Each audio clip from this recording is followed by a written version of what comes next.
السلام علیکم، آپ دیکھ رہے ہیں کے M B T V international. ناظرین، آج ہم پھر آپ کے پاس نئی خبروں کے ساتھ حاضر ہوئے ہیں۔ امید کرتا ہوں کہ آپ اللہ کے فضل سے خیریت سے ہوں گے۔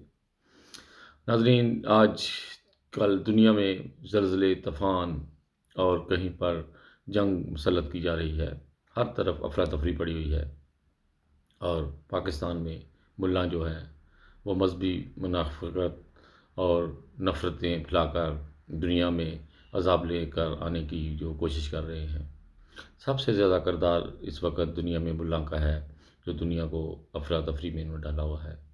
ہر طرف قیامت کی نشانیاں ظاہر ہو رہی ہیں، اور پاکستان کا اتنا زیادہ برا حال کر دیا انہوں نے کہ ہر طرف ہر ٹی وی پر پاکستان کی خبریں ہیں اس وقت، کہ پاکستان کے ملا جو ہیں اس وقت دنیا میں جو فتور اور فتنہ فساد لے کر دنیا میں جو آگے ان کا کردار ہے، اس سے کوئی بھی ناواقف نہیں ہے۔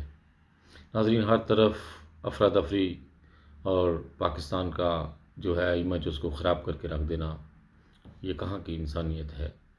یہ مسلمان بنتے ہیں اور لوگوں کو، چھوٹے چھوٹے بچوں کو مدرسوں میں جو ہے وہ جان سے مار دیتے ہیں، اور کہتے ہیں کہ ہم مسلمان ہیں۔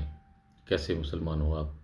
جب ایک انسان کوئی خرید و فروخت کرنے کے لیے گھر سے نکلتا ہے تو آپ لوگ اس کو جان سے مار دیتے ہو، صرف مذہب کی جو نفرتیں پھیلا کر۔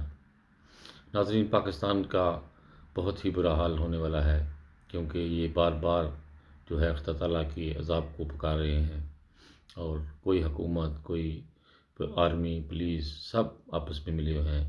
مسجدوں میں جمعہ پڑھنے سے پولیس جو ہے وہ لوگوں کو جا کہہ رہی ہے کہ مسجد میں جمعہ نہیں آپ پڑھ سکتے۔ یہ بہت زیادہ عذاب میں پھنس جائیں گے اگر اسی طرح انہوں نے اپنے آپ کو جاری رکھا۔ اللہ کرے کہ ان کو عقل آ جائے، ورنہ پاکستان کے جو مستقبل ہے آنے والی نسلوں کے لیے یہ بہت بڑا عذاب لے کر آ رہے ہیں۔ جڑے رہیے ہمارے ساتھ، اور ہمیشہ کی طرح انسانیت زندہ باد۔ اپنا بہت خیال رکھیے گا۔ اوکے جی، خدا حافظ۔